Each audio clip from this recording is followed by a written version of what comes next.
നിങ്ങളുടെ favourite shows ഇനി ഒരിക്കലും മിസ്സാവില്ല. ഇപ്പോൾ C5 കാണും നിങ്ങളുടെ ഫേവറേറ്റ് ഷോസ് തികച്ചും സൗജന്യമായി.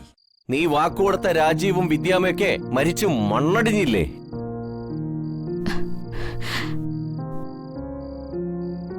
എന്നിട്ടും അവർക്ക് കൊടുത്ത വാക്ക് പാലിക്കാൻ ഈ കൊച്ചിനെ കൊണ്ടുവന്ന് ഈ കുടുംബം മുടിക്കേണ്ട കാര്യം വല്ലതുണ്ടോ? കുടുംബം മുടിക്കുന്നോ? അച്ഛനെ മുതലെടുത്തും ചൂഷണം ചെയ്തും ജീവിക്കുന്നവർക്ക് മുതല് ചോർന്നു പോയി എന്ന വലിയ ഉത്കണ്ഠയൊന്നും വേണ്ട. ഈ കുട്ടി ഇവിടെ വളരുന്നതുകൊണ്ട് നിങ്ങളുടെ പാത്രത്തിലെ ചോറിനും കറികൾക്കും ഒരു കുറവും വരാൻ പോകുന്നില്ല. വേണ്ടി വന്ന പട്ടിണി കിടന്നും ഈ കുഞ്ഞിനെ വന്ദനം ചോറ് ഊട്ടിയിരിക്കും. അത് ഞാൻ ഉറപ്പാക്കിയ കാര്യം. എന്നാ ചേച്ചി അറിയാതെ പോകുന്നൊരു കാര്യം ബാക്കിയുണ്ട്.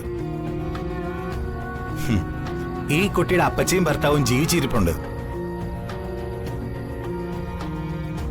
കുട്ടിയെ ചേച്ചി ഏറ്റെടുത്തതിന്റെ പേരിൽ അവർക്കുണ്ടാകുന്ന സങ്കടത്തെക്കുറിച്ച് ചേച്ചി എന്തുകൊണ്ട് ആലോചിക്കുന്നില്ല?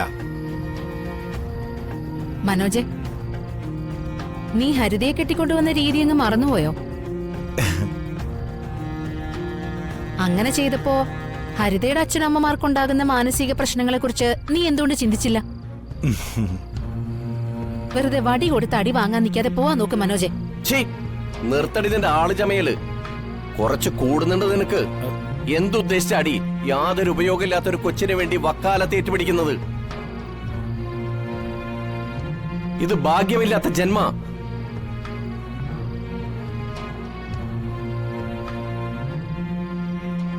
ജനിച്ചപ്പോ തന്നെ സ്വന്തം അമ്മയുടെ പുക കണ്ടു, പിന്നെ സ്വന്തം അച്ഛന്റെയും അച്ഛമ്മയുടെയും പുക കണ്ടു. ഇനി നമ്മുടെ എല്ലാം പുക കാണാനായിരിക്കും ഇവളിങ്ങോട്ട് കെട്ടിയെടുത്തിരിക്കുന്നത്. അതിനു മുമ്പ് ഈ നരകത്തിൽ നിന്ന് രക്ഷപ്പെടാനുള്ള വഴി ആലോചിക്കടി അസത്തെ.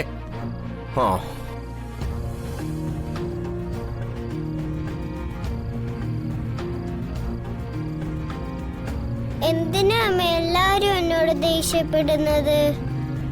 എന്തിനാ അമ്മ വരക്ക് പറയുന്നത്?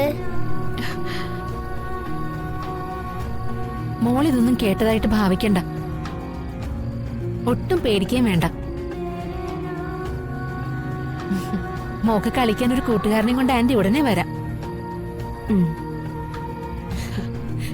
ഇതുകൂടി കഴിച്ച്. വേണ്ട അമ്മേ, ഞാൻ അമ്മേരെയും അച്ഛന്റെയും അച്ഛമ്മേരെയും പുക കണ്ടുന്ന് ആ അങ്കിൾ എന്തിനാ പറഞ്ഞത്?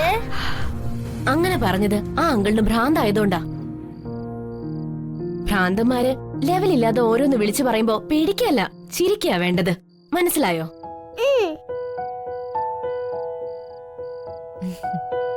മോളെ, നിന്നോടൊപ്പം കളിക്കാനാ ഗോകുല് വന്നത്. രണ്ടുപേരും പോയി കളിച്ചോ. കാലിന് സ്വാധീനമില്ലാത്തത് അതിയ. അവൾക്കിപ്പോ ഗോകുലിനോടൊപ്പം കളിക്കാൻ കഴിയില്ല ഏട്ടത്തെ.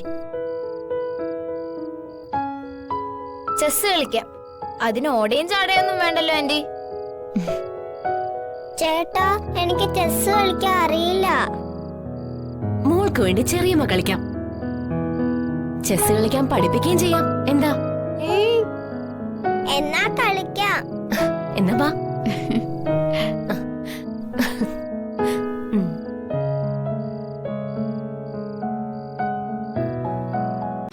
ഡൗൺലോഡ് ചെയ്യൂ C5 ആപ്പ്. കാണൂ എല്ലാ എപ്പിസോഡുകളും സൗജന്യമായി.